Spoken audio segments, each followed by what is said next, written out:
नमस्ते गुरुदेव। जब अपन यात्रा करते हैं 30-35 घंटे का रास्ता होता है तो हम प्रतिमा वाले को क्या सावधानी रखनी चाहिए और कैसे करना चाहिए? 2-3 दिन की सफर होता है तो देखो, प्रतिमाधारी का तो कैसा है कि लंबा सफर है।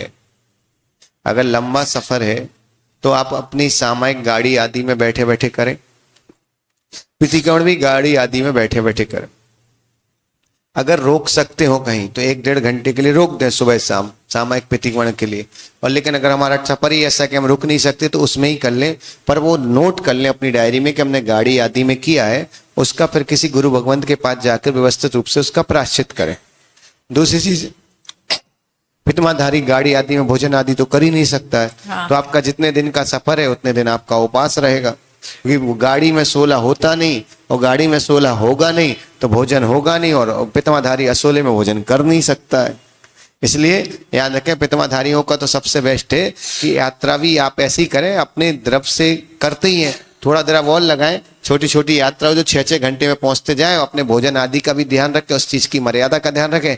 और अगर अपन ने प्रतिमा ली है तो अब उद्देश्य ही ये कि हमें अपनी आत्मा का कल्याण करना भी प्रमाण पत्र की। अगर हमने प्रतिमा लिए वृत्ति बने तो हमें अपनी आत्मा का कल्याण करना, और जिस व्यक्ति को आत्मा का कल्याण करना उसको बहुत सारे तीर्थों का विकल्प नहीं करना चाहिए, बहुत सारी यात्राओं का विकल्प नहीं करना चाहिए।